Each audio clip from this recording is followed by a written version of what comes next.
Така и веднаш по вестите продолжуваме со нашите содржини, како што е редот, веднаш по вестите следува светската анализа и секако во продолжение ќе посакам добре дојде и добро утро на моите драги колеги. Ви благодарам што и утринава сте заедно со нас. Срѓано, очигледно убаво си поминавте вчера. Одлично. Штом сте се вратиле денеска. Така е, секако, да. Благодарам. Ако дозволите за почеток би сакала едно прашање, па потоа ќе ви препуштам да разговарате. Некако се почесто се зборува за тоа дека светот се подготвува за Третата светска војна. Често го читаме тоа, го слушаме дури и од видни личности. Ме интересира колку Балканот се подготвува. Има ли некакво сознание како Балканот се подготвува за оваа Трета светска војна и дека тоа се почесто зборување не е флоскула. Ова е Трета светска војна е сериозна тема, не би требало така напразно да се зборува. Како треба да ја примаме оваа информација и уште нешто, дали човекот од 21-виот век треба да биде попаметен од човекот од 20-тиот век? Ако може јас да одговорам на ова прашање, просечен македонец во 1940 година не бил свесен дека живее во Втората светска војна, можеби сега живееме во првата или втората или третата година од Третата светска војна, тоа не можеме да го знаеме во моментот, дека треба да се подготвуваме или да не се подготвуваме, мислам дека ќе нема некоја битна разлика, бидејќи Трета светска војна ќе се води со нуклеарно оружје и нема да биде, нели, ние нема да можеме да го имаме, па да се подготвуваме, или како што рекол Ајнштајн, во Четвртата светска војна човекот ќе се бори со камења, бидејќи нема да остане ништо од претходната светска војна.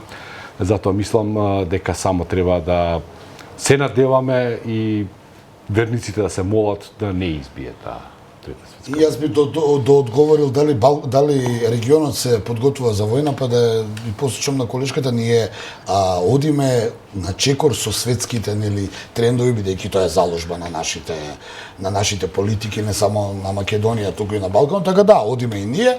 И уште една додавка, светска војна веќе тоа, мислам, демоде, сега се вели глобална војна. Зошто глобална?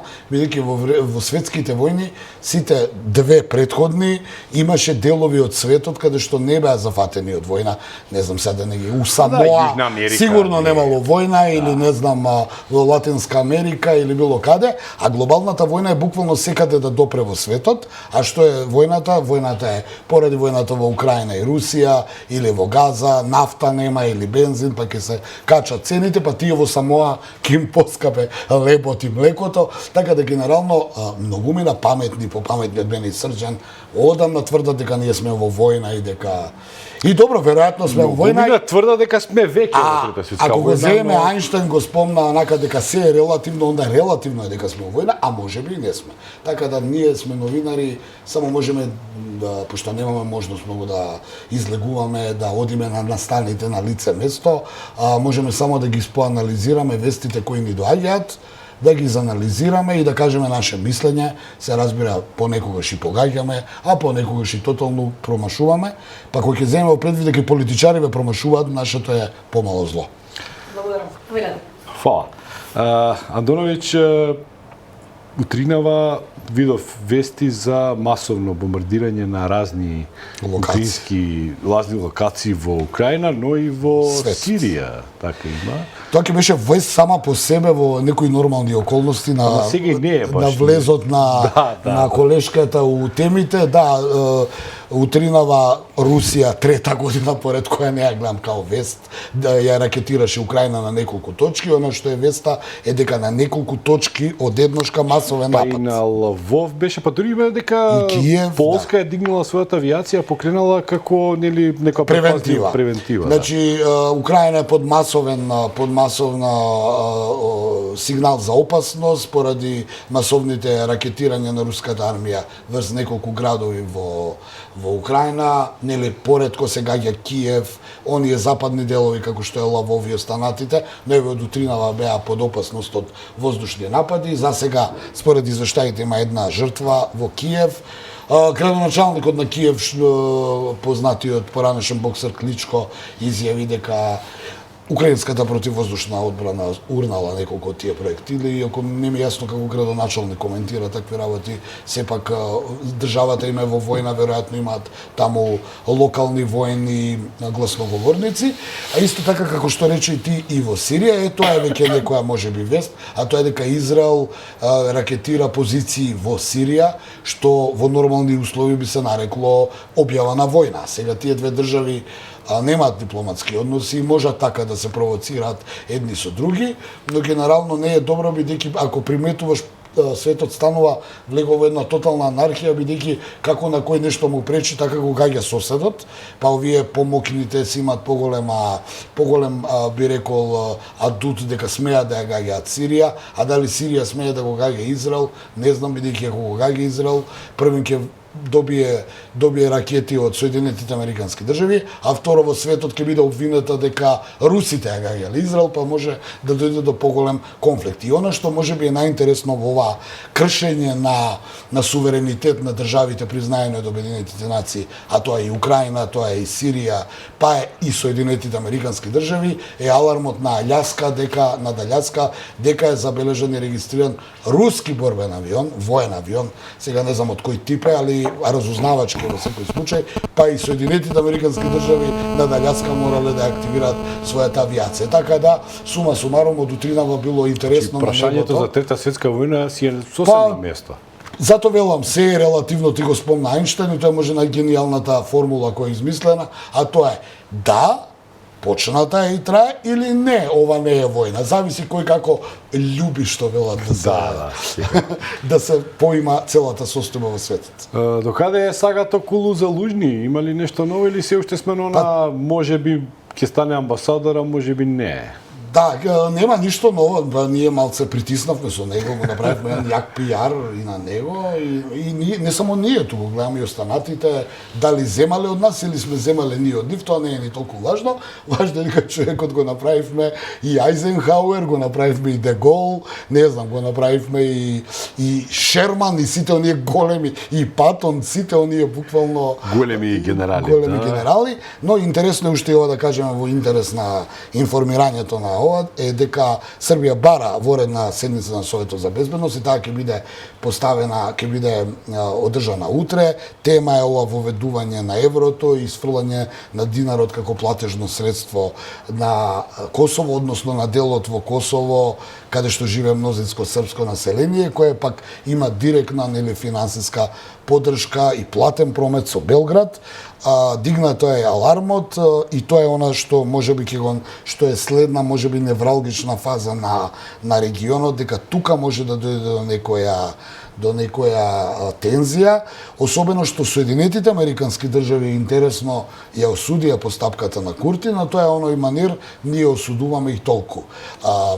Сега за сега, од друга страна, србите се доста вознемирени и негодуваат поради оваа одлука на владата на Курти. Ќе видиме што ќе направи Советот за безбедност, иако знаеме што ќе направи, може да ја осуди, може да донесе некаква декларација, но генерално реномето на Обединетите нации одамна веќе нема никакво влијание врз локалните влади. И за крај да кажам дека дури Курти малку како да попушта, па утринава го слушам, рече да воведуваме евро, го исфрламе динарот, но динарот се уште ќе остане тука наредниот период, дека не се прилагодат овие банкарските и финансиските системи на Косово, што го сметам како реакција на она вчера што Соединетите Американски држави сериозно го искараа поради оваа одлука.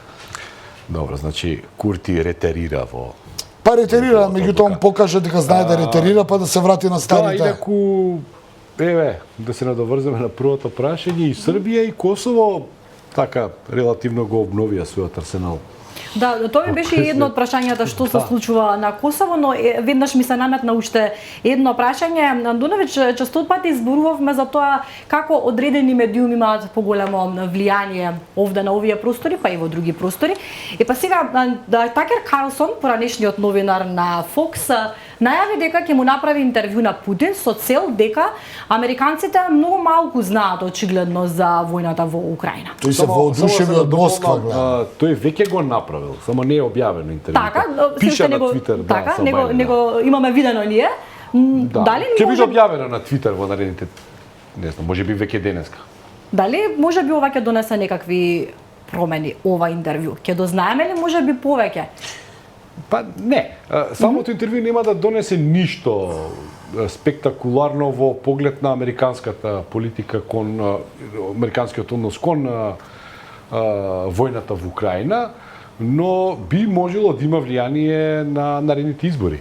Кога Бајден треба да побара втор мандат, во тој правец би можело да се гледа опасноста по неговиот естаблишмент во Соединетите американски Мене ми е интересно само додадам дека има некоја тенденција сепак блокадата на руската вистина или руската верзија на цела оваа работа која беше блокирана од западните држави со блокадата на руските медиуми, да не можеме да имаше цензура е воведена. Сега одеднушка се појавува овој новинар поранешен на Fox и вели ќе направам интервју, да видиме дали се менува нешто во пристапот на Соединетите американски држави, дали можеби да јавите дека Трамп има големи шанси да се врати, го знаеме ставот на Трамп околу Москва, Путин и целата војна во Украина. Ќе видиме и какво ќе биде интервјуто, ќе видиме и дали цело го пуштил интервјуто, ќе видиме реакции во секој случај. Денеска медиумите, колку и да се цензурираат, секогаш може да излезе вистината, но за жал таа вистина може да биде исфилувана со фейк ньюс или лажни вести. Меко Такер Карлсон е интересна личност, он беше буквално набркан од Fox News и потоа на Twitter или сега X, како се вика поново, X, да.